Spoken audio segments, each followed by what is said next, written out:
Hello there and welcome to our Shield of the Sun video. In this video, we're going to be covering a very serious topic about Abaddon, where we're going to continue from a last video regarding Abaddon Apocalypse, where I would like for you to join me back into Revelation chapter 17. And of course, we started talking about all the, well, I guess you could say political groups of the Antichrist in the very, very far future, which are not the groups that you have with you today, not even close. These are groups that are totalitarian, they're crazy, they just believe in controlling everything, and mankind is just submitted to the Nephilim, the fallen angels, and their god Abaddon. And thus a whole new world comes upon the scene, a whole new way of seeing and doing things is presented in the future. And thus, if we go into Revelation 17, we read this starting in verse 11. And the beast that was and is not, even he is the eighth and is of the seventh, and goeth into perdition.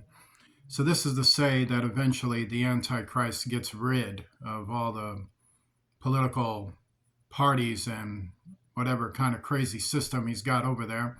So he's got a system of horns, leaders, and political groups, and eventually he starts killing them all off. He starts to slaughter this one, that one, that one, this one. First he's like among them. First they're like brethren. First they're like all happy with each other, and then eventually he just starts killing them all off and taking everything over, because he starts to become transformed into what he was destined to become, and steady and surely he starts to become the fallen angel, the devil on earth. And the 10 horns which thou sawest are 10 kings, which have received no kingdom as yet, but receive power as kings 1 hour with the beast. These have one mind, and shall give their power and strength unto the beast.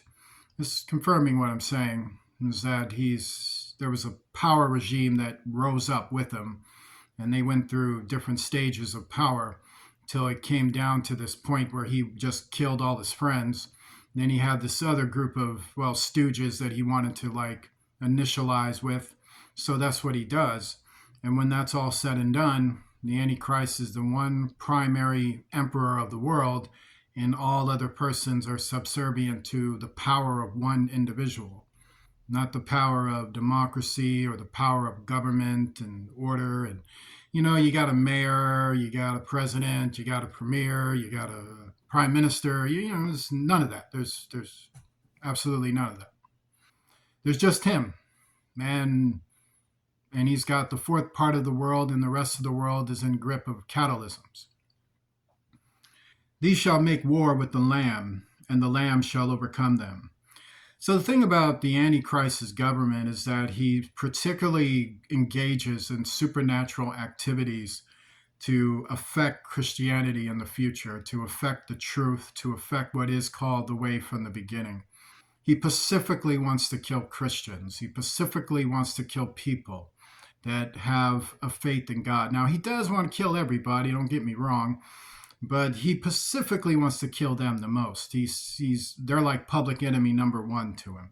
So he gets off on an endorsement of saying that he's stronger than the Christian God, that he's stronger than the Lamb, and he tries to project that in a negative way. The Lamb is, look at the Lamb. It's not a lion. These Christians so weak. That's why they destroyed the world. It wasn't like we turned against God and did a bunch of things, and throughout the centuries, God had to, bring his wrath upon us. I was doing that, and now I'm all done. So let's kill the Christians. It's like messing with people's heads is what he's doing, and he goes out of his way to do that. And the Lamb shall overcome them, for he is Lord of lords and King of kings, and they that are with him are called and chosen and faithful. So from the beginning, from the time that you accept Christ into your life, you already have victory over Satan. So therefore, in the future, they're trying to manipulate that understanding to get people to fear the Antichrist because of all the things he can do. Like, look at how miserable everything is, or look at this, or look at what he can do. He can bypass the stratosphere. He could move through a celestial plane. He could fight with other angels. He could present himself in miraculous wonders and ways and supernatural, baffling effects.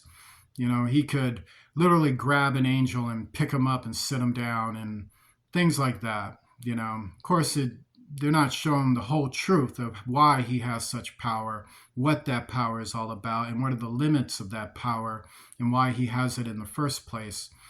Because if you ask questions like that or know answers to questions like that in the future, then they want to come after you and kill you. And then, of course, that's the whole thing. I will kill you. But for Christians, it's more like, oh, you're sending me to heaven. No, I'm going to kill you. I'm going to send you to hell. No, you only think you are. You're actually sending me to heaven. I'm faithful. Also, I don't mind dying because I'm chosen. And the other thing is, you can go and jump off a bridge because I'm called. So if I go off a bridge due to one of your men, I'm going to heaven. If you go off a bridge, then we both know what's happening to you. That's how it's got to be in the future. You got to be willing to die for your faith. Otherwise, he'll just hit you with the fear of death and you'll just submit to whatever he wants eventually, which is costing you your victory, your salvation, which you earned. Not really, but which was given to you because you believed in God, and thus your actions, your fruit is rewarded. So to understand, and he saith unto him, the waters which thou sawest where the horse sitteth are peoples and multitudes and nations and tongues.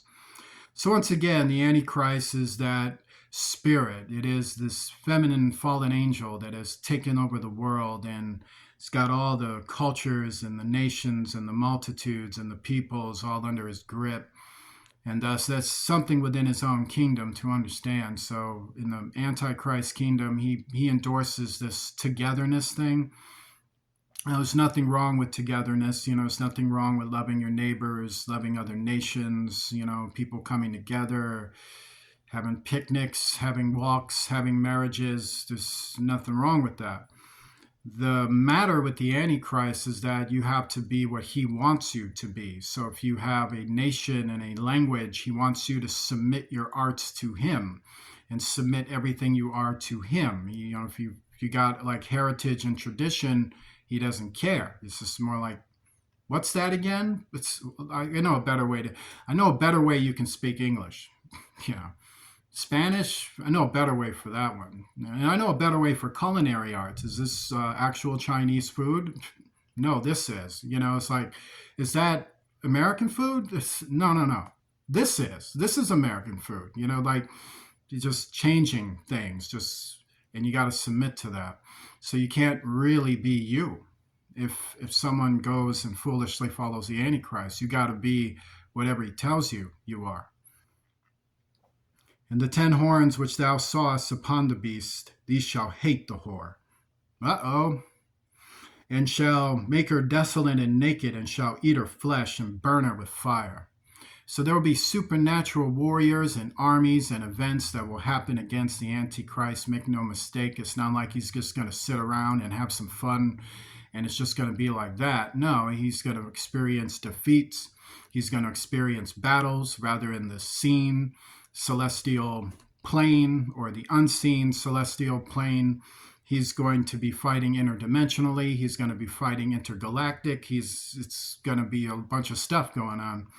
So there will be groups, leaders that will resist him, that will fight against him, that will not like him, that will seek ways to blow up his cities, seek ways to blow up things around him, and seek ways to really devastate him.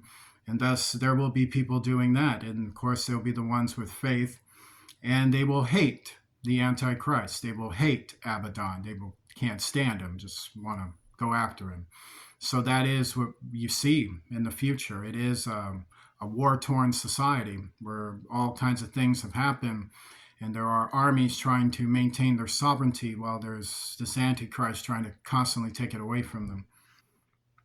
For God hath put it in their hearts to fulfill his will, and to agree and give their kingdom unto the beast, until the words of God shall be fulfilled.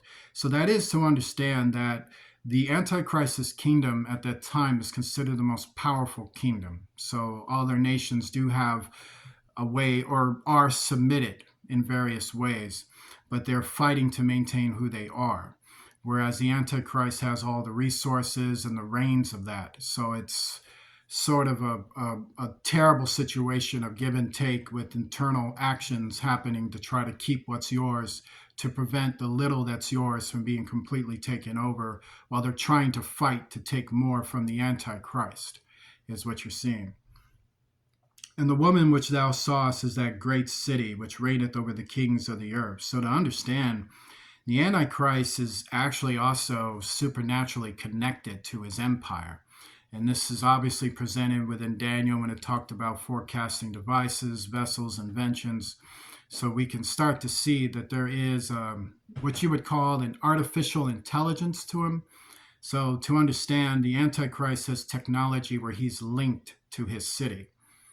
So that's to say he can see what his civilians do. He can look into that. He can turn off power grids. He can turn on machines. He could turn on war machines, public works. He can do various things of this sort. And his energy flows throughout the whole city. So, or to say his entire empire. So he's very much in control of everything.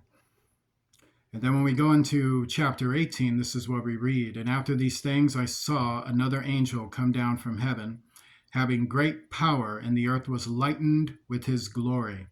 So this is John having another supernatural experience, another event to be phased and moved through time, where he starts to see different things that happen in the Antichrist kingdom. And he cried mightily with a strong voice, saying, Babylon the Great is fallen. So this is to say that in time, as he's reigning, as he's ruling, and as the years start to wind down in his rule, a lot of things start to happen to devastate his empire. So one of the things that happen is that we get this pretty good description of it, is fallen and has become the habitation of devils and the hold of every foul spirit and a cage of every unclean and hateful bird. That's to say a lot of fallen angels, a lot of demons, a lot of persons that have been hybridized, an empire that is just of a coexistence for which you would never ever want to live in. So to understand, this is an empire that has infusionated the satanic hosts with humanity, and the power that they once had has now been shifted and is falling. So now they're experiencing devastations and payback and measure for a lot of things they were doing to the rest of the world, as those horns and other groups start to rise up and conquer aspects of the Antichrist empire to the point they start to get, humanity starts to get reigns over their cities and over their people. For all nations have drunk of the wine of the wrath of her fornication, and the kings of the earth have committed fornication with her, and the merchants of the earth are waxed rich through the abundance of her delicacies. So it goes back to that saying that the Antichrist kingdom controls all the resources. So all the businesses in the Antichrist kingdom, all the merchants, corporate leaders, they're all under servitude and the grip of the Antichrist. So every one of them sells things for the Antichrist, or they initialize an economic, very greedy, very corrupt system like you wouldn't believe, only to empower, benefit the gains of the Antichrist. Now these merchants, because they were part of that system so closely, they get to benefit. So they were just living high on the hog too, watching many people suffer and dying, all for the love of their greed and the love of their master. And I heard another voice from heaven saying, Come out of her, my people, that ye be not partakers of her sins, and that ye receive not of her plagues. For her sins have reached unto heaven, and God hath remembered her iniquities. Reward her, even as she rewarded you, and double unto her double, according to her works. In the cup which she hath filled, fill to her double. God is literally telling the army that resists the Antichrist to be twice as worse with him than he's been with you. Not to have any pity or mercy when it comes to fighting the Antichrist, because he has no pity and mercy for them. The Bible talks about measure for measure, how God does talk about this matter of justice. And it's one of the things that lack within our world, where people just sit back and go, well, I don't know, maybe we should be nicer about this, where God is looking at them like, look at all the things this guy is doing to you. Look at all of the things that keep happening over and over and over and over again. I invite you to be twice as worse with him than he's been with you. Now, when it comes time to destroy him and wreck him, I suggest you give him double the destruction that he gave you, double the trouble that he gave you, double the sabotage that he gave you. Make your point doubly clear.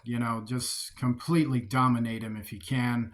If you can't, mess his stuff up as worse as you possibly can, beyond what you even thought you can do.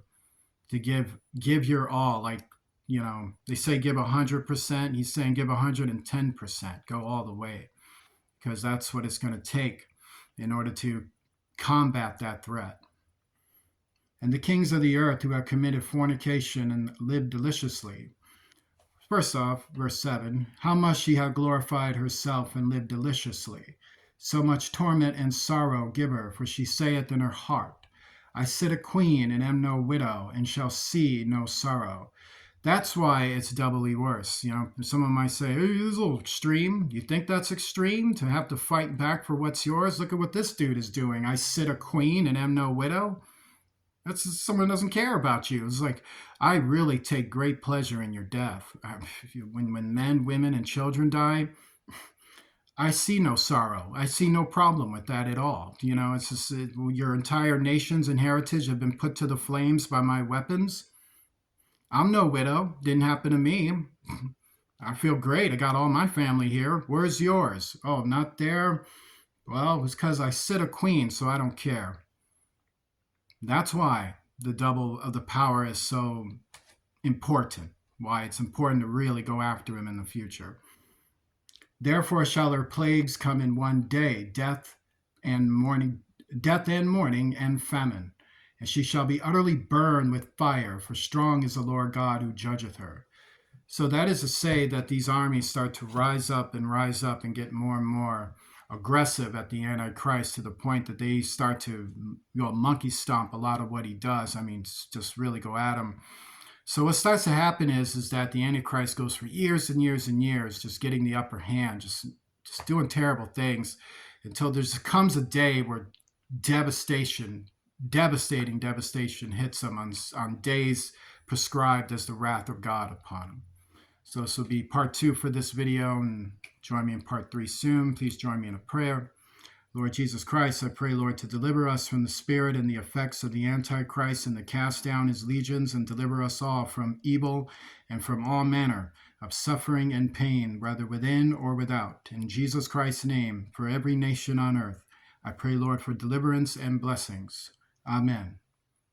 If you'd like to donate the Shield of the Sun, please remember to do so. As this ministry has sowed back something, please sow back something into the life of this ministry and those that serve you. You can do so with using Cash App to donate to $ Shield of the Sun, spelled in small case letters closed together.